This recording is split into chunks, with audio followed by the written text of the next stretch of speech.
عورتیں بہت سی کہتی ہیں کہ بھائی ہم جو ہیں وہ امام زمانے کے لیے ظہور میں اٹھائے جانے کی دعا کیوں کریں؟ تو زیادہ تر ملتا ہے کہ مرد حضرات ہی یہ دعائیں کرتے ہیں، عورتیں اپنے اٹھائے جانے کے لیے دعا نہیں کرتی۔ دیکھیے بہار الانوار کی 52ویں جلد میں علامہ مجلسی نے لکھا ہے کہ 300 افراد جب مکے میں موجود ہوں گے امام زمانہ کی مدد کے لیے، ان میں 50 عورتیں بھی ہوں گی، لہذا عورتوں کو بھی ویسے ہی دعا کرنی چاہیے جیسے مردوں کو۔ آج آقا نجم الدین طبسی، ان سے ہماری حج پہ ایک درس کے اس میں ملاقات بھی ہوئی تھی، ان کا ایک درس سننے کا موقع بھی ملا تھا۔ یہ خود فرماتے ہیں کہ ظہور سے قبل اور ظہور کے بعد کی جتنی بھی روایت ہیں اس میں دجال کی اکثر پیروکار جو ہیں عورتیں اور یہودی ہوں گے، ان کے مقابلے میں پاک دامن اور عقائد حق کی حفاظت کرنے والی ثابت قدم عورتیں یہ بھی احقاق حق اور ابطال باطل کے لیے باقاعدہ جد و جہد اور تبلیغ کریں گے۔ دیکھیے یہ بڑی اہم بات ہے، یہ ایسا نہیں کہ آپ کو ایسی تربیت کرنی ہے کہ امام زمانے کے سپاہی آپ مہیا کر سکیں۔ یہ جو خاتون آپ کے سامنے ہیں یہ آقا حسن نصر اللہ کی والدہ گرامی، کیسی تربیت کی کہ اتنا بڑا مجاہد انہوں نے جو ہے وہ پیدا کیا۔ اچھا، بعض ناصران خواتین کی جو تعداد ہے وہ تقریباً 7700 یا ایک روایت میں 7800 بھی بیان ہوئی، جو حضرت حجت کی مختلف کاموں میں مدد کریں۔ اور ابن حماد نے جو روایت نقل کی ہیں اس میں تقریباً 1000 مومن مردوں کا ذکر ہے اور اسی طریقے سے عورتوں کا بھی ذکر ہے، اور پیغمبر اسلام کی ایک روایت میں 800 مردوں کا ذکر آیا ہے اور 400 عورتوں کا ذکر آیا ہے، اور شرط اس میں یہ بیان کی گئی کہ یہ افراد جو اٹھائے جائیں گے یہ اس وقت یہ سب سے زیادہ بہتر ہوں گے، گزشتہ لوگوں سے زیادہ صالح تر ہوں گے، یعنی اچھا ہونا، صالح ہونا یہ ایک شرط ہے ظہور امام کے سلسلے۔ اور چھٹے امام نے جو مفضل ابن عمر سے جو روایت بیان کی اس میں 13 عورتوں کا خصوصیت کے ساتھ ذکر کیا، 13 عورتوں کا، 9 عورتوں کے امام نے نام بھی بتائے ہیں، 9 عورتوں کے وہ نام میں ابھی تیزی سے گزر رہا ہوں، اس کے بعد ایک ایک نام پہ رک کے تھوڑی سی تفصیل بیان کروں گا، لیکن آج وقت بہت ہی کم رہ گیا۔ اس میں ایک ہے سیانہ معاشطہ، دوسری ہے حبابہ والبیہ، ابھی دوبارہ یہ نام آئیں گے تو اس وقت لکھ لیجیے گا، اس وقت جب میں ڈسکرپشن بیان کروں گا۔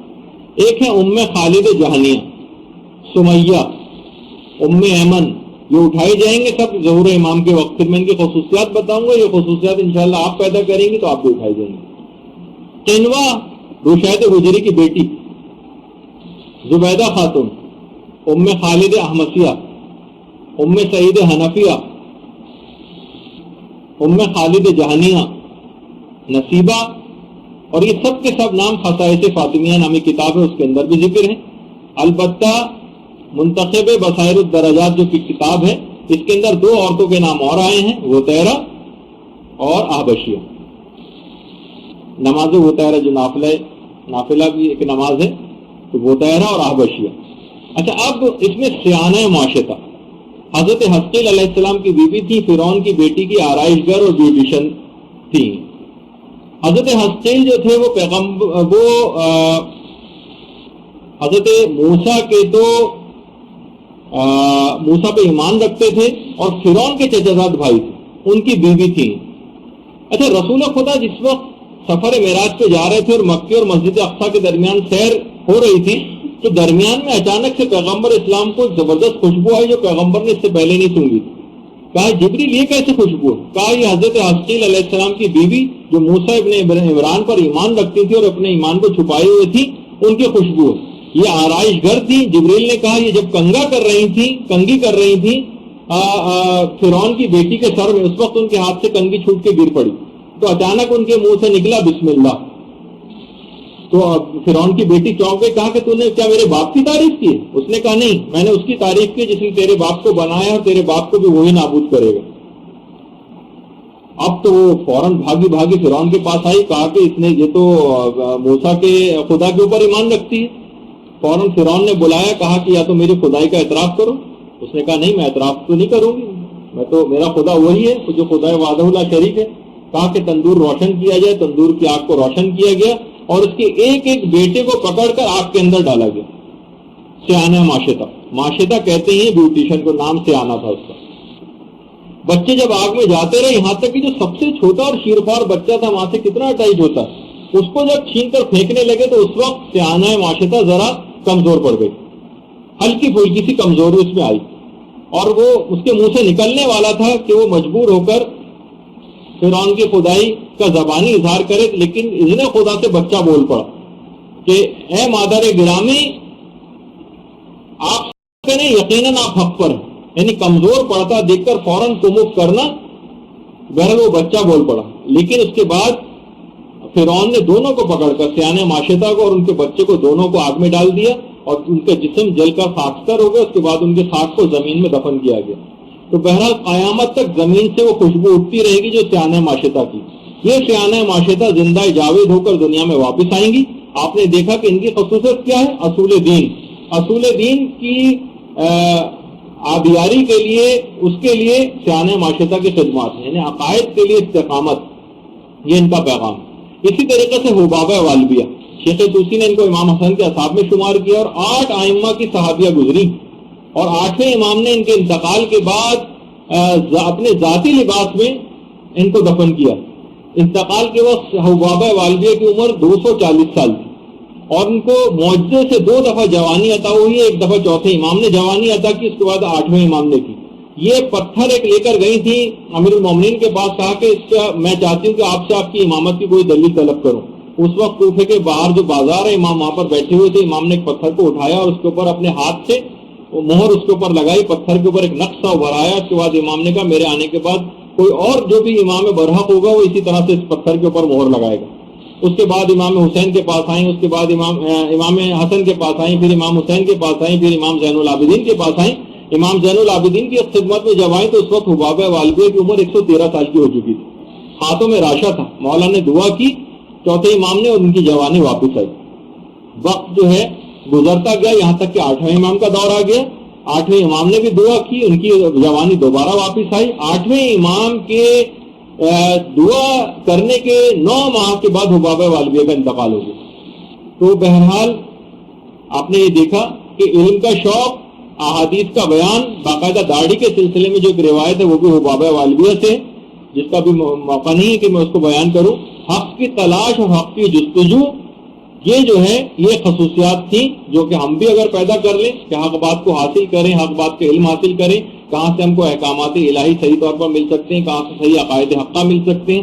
جستجو کیجئے، پوچھئے، علماء کے پاس جائیے، زانو تلمس جو ہے ان کے سامنے طے کریں اور اس طرح سے حاصل کریں۔ حبابہ والبیہ کی خصوصیت تھی جس کی بنا پر حبابہ والبیہ کو امام زمانہ کی نصرت کے لیے دوبارہ اٹھایا جائے گا۔ اس کے بعد خالد جہانیہ، جب عراق کا حاکم یوسف ابن عمر آیا تھا تو اس نے حضرت زید ابن علی کو کوفے سے بلا کر، آپ کو پتہ ہے کہ شہید کیا تھا، تو خالد کے ہاتھوں کو شیعہ ہونے اور حضرت زید کے قیام کی طرف مائل ہونے کے جرم میں خالد جہانیہ کے ہاتھ کاٹ دیے گئے تھے۔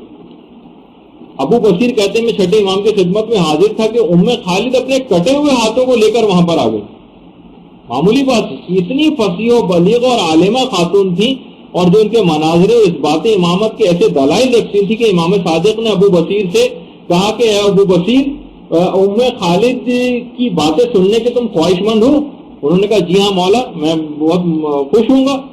خالد امام کے قریب گئی، امام کے پاس آ کر باتیں کی۔ ابو بصیر کہتے ہیں میں ان کی فصاحت و بلاغت اور علم کو دیکھ کر حیران رہ گیا۔ یعنی خالد جہانیہ علم کے حوالے سے، یعنی خواتین کو بھی پیغام ہے کہ امام زمانے کی نصرت کرنے والی خواتین جو اٹھائی جائیں گی، اس میں تیسری خصوصیت جن خاتون کی وہ خالد کی علم حاصل کر کے، ایسے میں ان کے علم کو دیکھ کر حیران رہ گیا۔ اس کے بعد خالد نے نہایت فصاحت و بلاغت کے ساتھ امام سے ولایت کے مسئلے پہ بات کی، دشمنوں سے برات کے موضوع پر بات کی، نہایت فصیح و بلیغ گفتگو فرمائی۔ معجم الرجال الحدیث میں آیت اللہ خوئی نے خالد جہانیہ کا واقعہ بھی نقل کیا 14ویں جلد میں۔ تو یہاں علم کو حاصل کرنا، جرأت مندی اور ثابت قدمی اور علم خاص طور پر، یہ خصوصیات شمار ہوئی۔ اسی طریقے سے سمیہ جو عمار یاسر کی والدہ تھی، یاسر جو رسول کے صحابی تھے ان کی بیوی تھی، اعلان بعثت کے بعد 7ویں وہ خاتون ہے کہ جنہوں نے اسلام جو ہے قبول کیا، اور بدترین شکنجے کے اندر سمیہ کو جو ہے رکھا جاتا تھا۔ اور مقبرۃ الشبیکہ جو بالکل یہاں پر خانہ کعبہ ہے اور اس کے سامنے جو قبرستان ہے، اس میں ہمارے یاسر کی جو والدہ حضرت سمیہ کی قبر ہے یہاں پر۔ تو پورے خاندان کو شکنجے میں کسا جاتا تھا۔ پیغمبر جب یہاں سے گزرتے تو فرماتے تھے اے خاندان یاسر صبر کر لو، جان لو کہ جنت جو ہے وہ تمہاری منزل۔ یہاں ان افراد کے لیے بھی ایک جملہ کہا جائے کہ جو کہتے ہیں کہ یہ کیسے ممکن ہے کہ امیر المومنین کے سامنے حضرت زہرا پر ظلم ہوتا رہے اور وہ خاموش نہیں، ہو ہی نہیں سکتا کہ ایسا واقعہ کوئی ہوا نہیں. تو یہ بات اس سے یاد رکھ لیجیے کہ پیغمبر اسلام کے سامنے پورے خاندان کو شکنجہ دیا جاتا تھا. پیغمبر سامنے سے گزر جاتے تھے یہ جملہ کہہ کر، خاندان آخر صبر کرو کہ جو جنت جو ہے وہ تمہاری. تو اس کے بعد ابو جہل نے خونی نیزے کے ذریعے جسم کے نچلے حصے پر پوری قوت کے ساتھ مارا تھا، اور اس کے بعد پھر سمیہ جو ہے وہ شہید ہو گئی. تو آپ نے دیکھا کہ یہ پہلی شہیدہ خاتون ہے اسلام کی جو اصول دین اور اپنے عقائد کی آبیاری کے سلسلے میں جنہوں نے جان دی. اسی طریقے سے اس کے بعد ام ایمن ہے جن کا نام برکہ تھا. یہ بھی امام زمانہ کے ظہور کے بعد ان کی مدد کے لیے اٹھائے جائیں گے. پیغمبر اسلام کی کنیز جو اپنے والد سے میراث میں رسول خدا کو ملی تھی. رسول خدا اور پورے خاندان اہل بیت کی نہایت خدمت گزار اور ان کا ایسا کہنا ماننے والی کہ پیغمبر اسلام ام ایمن کو ماں کہہ کر پکارتے تھے اور کہتے تھے یہ میرے باقی اہل بیت میں تھے. اور انہوں نے ایسی تربیت اپنے بیٹے کی تھی جو ان کے بیٹے کا نام ایمن تھا کہ جو کہ مجاہد بھی تھا اور جنگ حنین میں شہید ہوا. تو ایک پیغام یہ بھی بنا کہ بہترین تربیت کر کے ایسے افراد کو مہیا کرنا یہ ام ایمن کی شخصیت کے خاص پہلو کہ اپنی اطاعت سے آپ نے پورے خاندان اہل بیت کو خوش کیا. اس کے بعد اپنے بیٹے ایمن کی ایسی تربیت کی کہ جس نے اسلام کے لیے اپنی جان دی. تو ایسی تربیت آپ بھی اپنی اولادوں کی، گھر والوں کی، خاندان والوں کی کر کے آپ بھی اس مقام کو حاصل کر سکتی ہیں. جی اچھا، اسی طریقے سے اب بہت ساری چیزیں اس کے اندر اور بھی ہیں لیکن اتنا وقت نہیں ہے. اور اس کے علاوہ یہ کہ بہت سارے علماء ابھی اور بھی آپ کی خدمت میں آئیں گے اگرچہ بات مکمل نہیں ہو سکی ہے. لیکن بہرحال اس کے بعد رشید حجری کی بیٹی قنوہ کہ باقاعدہ رشید حجری کے ہاتھ پاؤں قطع کر دیے گئے تھے اور اپنے باپ کو خود اٹھا کر لے کے گئی تھی. اور اس کے بعد جب انہوں نے فضائل امیر المومنین بیان کرنے شروع کیے تو قنوہ کہتی ہے کہ اس کے بعد ابن زیاد کے لوگ آئے، انہوں نے میرے باپ کی زبان بھی کاٹ دی. تو آپ خود سوچئے کہ اتنے مظالم کو برداشت انہوں نے کیا اور اتنی جمع مرضی کے ساتھ یہ سارے جو ہے وہ مقابلے کیے. اور اسی طریقے سے زبیدہ خاتون یہ ہارون رشید کی بیوی تھی، لیکن آپ دیکھیں کہ جب محبان اہل بیت میں سے تھی، ہارون جب اس عقیدے سے آگاہ ہوا کہ یہ شیعان علی میں سے ہیں تو اس نے قسم کھائی تھی کہ میں زبیدہ کو جو طلاق دے دوں گا.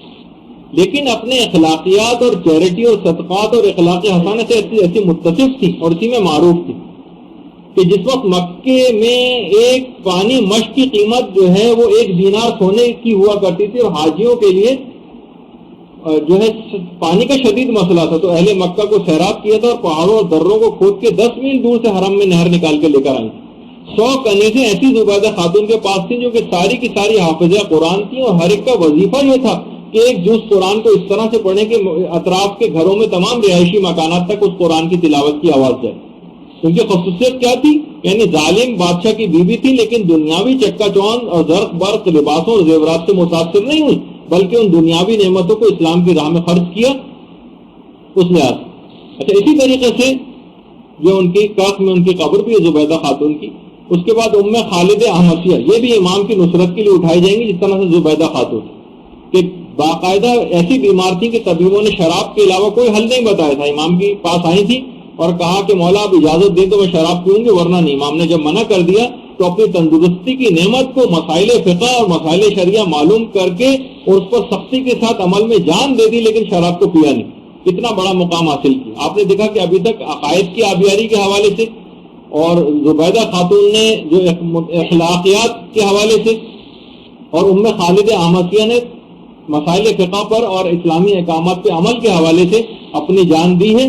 اور یہ اگر ہم بھی اپنی زندگیوں میں اس چیز کو راسخ کریں، ان کی خصوصیات جو آئی ہیں جن کی بنا پر اٹھائے جائیں گے اپنے اندر بھی اگر ہم پیدا کر لیں تو انشاءاللہ آپ دیکھیں گے کہ ہم اور آپ خود بھی جب سختی کے ساتھ ان پر عمل درآمد ہوں گے تو امام زمانہ کی ناصرین کے لیے ان خصوصیات کی بنا پر اٹھائے جانے کے اہل ثابت ہوں گے. اور اسی طریقے سے بہت ساری خواتین اور ہیں لیکن ان کا اس وقت میں تذکرہ اب اس وقت فی الحال نہیں کر سکتا، گفتگو بس ایک لحاظ سے یہاں پر روکتے ہیں. تو یہی ہے، آپ کو بہت اچھا ایک موقع اس سلسلے میں ملے گا. چند خصوصیات خواتین کی اور باقی تھیں لیکن لب و لباب ان کا بھی یہی ہے. تو علوم کے لحاظ سے آپ یہ دیکھیں کہ سب سے اہم ترین چیز یہ کہ آپ کو علم حاصل کرنا ہے. خود امام زمانہ علیہ السلام کی جو والدہ گرامی تھی حضرت نرجس خاتون روم کی شہزادی تھی.